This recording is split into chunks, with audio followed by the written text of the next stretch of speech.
Woman damages my mom's car and blames my mom. Her corrupt cop boyfriend covers it up and ruins both of their reputations by u/Alex567890101. I don't know if this counts as pro-revenge or not, but I thought it was pretty funny, and they got what they deserved. This post is super long, so I have a TLDR at the end.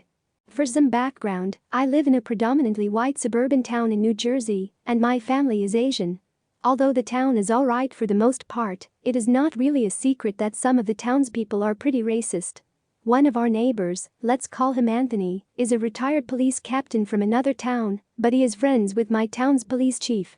My mother is a first-generation immigrant, and although she's fluent in English, she still has a pretty thick Asian accent. A couple of years ago, my mom went to visit one of her friends on the other side of town. My mom had parallel parked directly in front of her friend's house, which is at the bottom of a small hill. As she was leaving, a woman driving a Jeep Wrangler with her children was driving down the small hill, but she was still a decent distance back, so my mom pulled out of her spot. The road they were on was really wide, with enough space to fit 5 cars next to one another, and about 40 feet ahead was a stop sign. My mom at this point was already in the middle of the road, fully out of the parking spot, and had gotten about 10 feet when the woman driving the Jeep suddenly came up from behind my mom's car and cut directly in front of her, crossing a double yellow line to do so. Because of the angle she cut off my mom at, the Jeep's rear wheel ended up ripping off my mom's front bumper. My mom naturally immediately stopped, and the woman got out of her car after straightening it out on the road.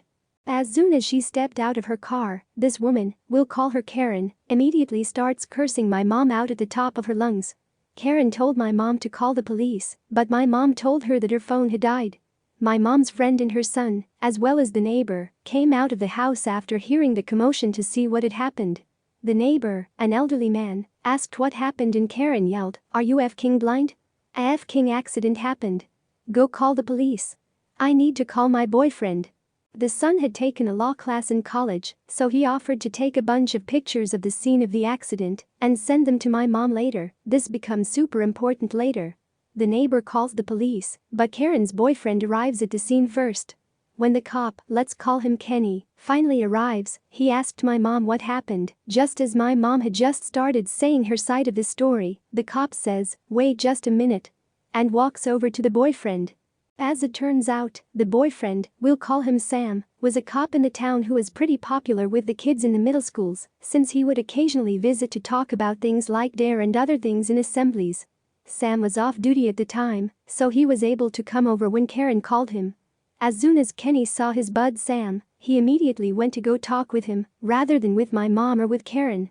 They discussed for a little while and afterwards sent everyone on their way.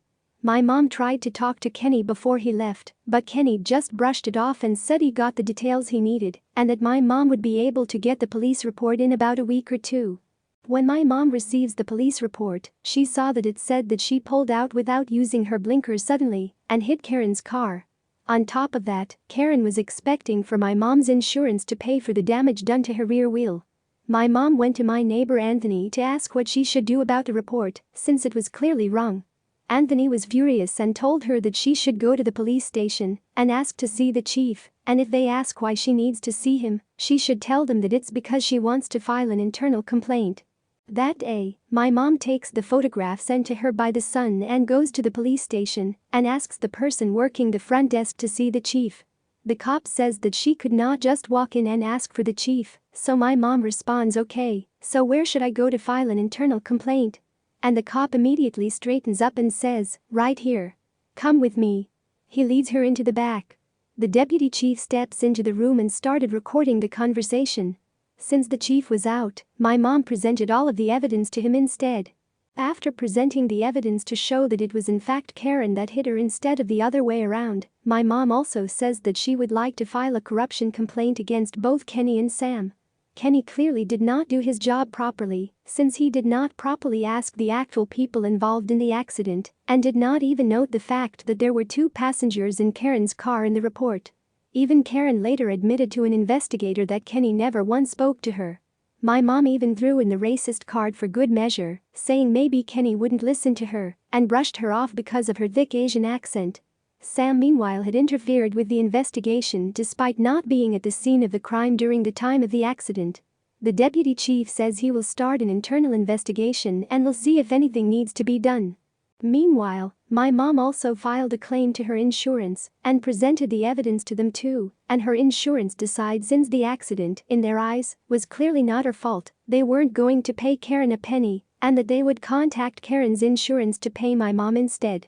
A lot of internal bureaucratic investigational bullshit happens, including interviews with Karen, my mom's friend, and the friend's neighbor. About a month passed and an officer comes to our house to tell my mom that Kenny had been punished, but there was not enough evidence to punish Sam, and he just wanted to know if there were any other concerns she had.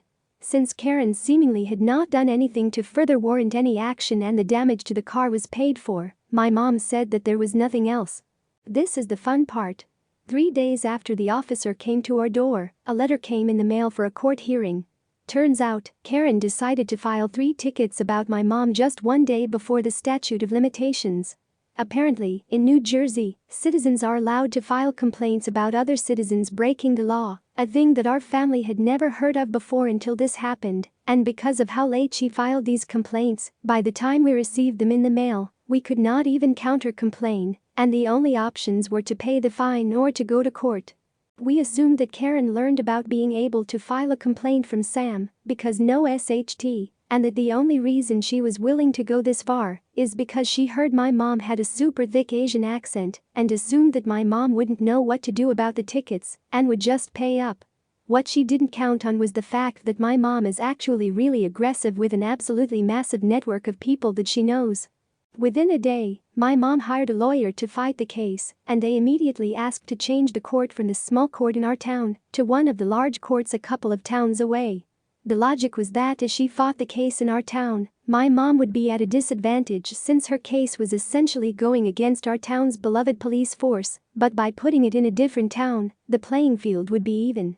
Additionally, while my mom worked from home in her own business, Karen had a full-time job in town, so going to court in a different town would be a huge pain in the ass for her. The lawyer had prepared a huge amount of evidence against Karen, so there was no way she was actually going to win the case no matter what. Come the court date, Karen never showed up, so the case was drawn out. That was a pretty nice win, but what came after was even better. Since my mother and sister have a lot of friends in town, the story of Karen and Sam doing this shady bullcrap got out really fast. Soon, half the town had heard about it, and suddenly Karen and Sam went from 2 favorites in the town because of Sam's reputation to 2 of the most underhanded and nasty people. Sam stopped getting invited to school assemblies, and Karen was ostracized in her kids' school's PTA. Anthony also ended up talking to the police chief in private, and we found out that although Sam was not officially punished, he was severely reprimanded by the chief. Like and subscribe for more. See you on next video.